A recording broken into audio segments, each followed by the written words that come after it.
Assalamualaikum, hai semua viewers. Okey, hari ni Kak Zaida nak share resepi lauk daging bersimpuh. Okey, first kali kita nak tumis bawang yang kita dah mayang ni tadi bersama dengan daun pandan.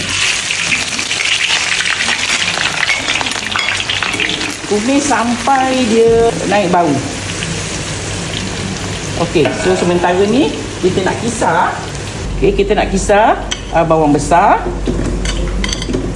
bawang putih, halia dan lengkuas.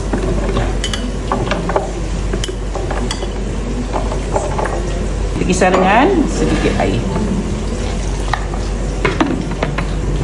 Okey, kalau perempuan dekat rumah, you kisar sekali dengan lada.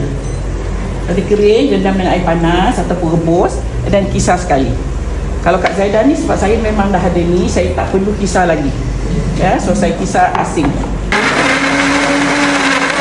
Ya, kita nak masukkan bawang yang kita blend ni tadi. Tumis sampai dia garing. Kalau you dah blend dengan lada kan, Kak Zaida ni lada tu berasingan, so saya baru masukkan lada sekarang.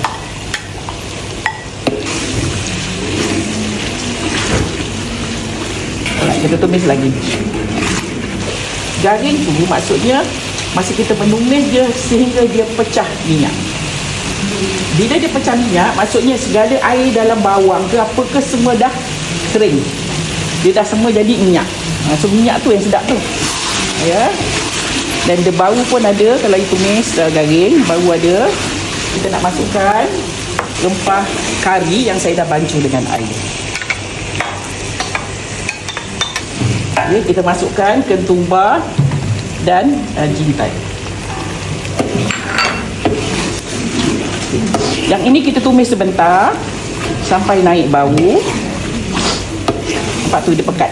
Ya, sudah pekat, kita masukkan air sikit. Ini air lebihan daripada kita blend tadi sayang ya, sebab dia masih ada lagi sikit-sikit lebihan ni. So kita masukkan. Kita tumis lagi. Bila kita tuang air, dia akan cair balik tau. So you tumis lagi sekejap bagi dia pecah lagi minyak ya. Okey, so ini dah cantik nampak tu. Ya, dah cantik. Kita nak masuk air daging sekejap sikit. Air rebusan daging ambil ya. Jangan dibuang.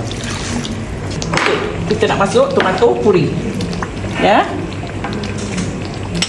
Tomato puri kalau tak ada boleh ganti dengan tomato sauce atau tomato kecap. Okey, ini rupa dia. Alright, dah cantik. Kak Zaida nak masukkan daging first. Okey, masuk daging dulu. Okey, kita besarkan api. Gaul sekejap. Kita masukkan gula. Gula Kak Zaida masuk separuh dululah ya. Alright.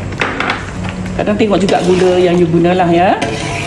Kalau tak ada gula sabung, letak gula biasa. Cuma kita nakkan efek rasa dan warna. Okey, kita nak masukkan ni air rebusan daging sikit. Masukkan garam. Masukkan santan. Santan terpulang. Sebab santan kalau kita pakai santan kotak, dia lain santan, lain brand, lain dia punya thickness, pekat. So you terpulang ya. Dan kita masukkan kerisik.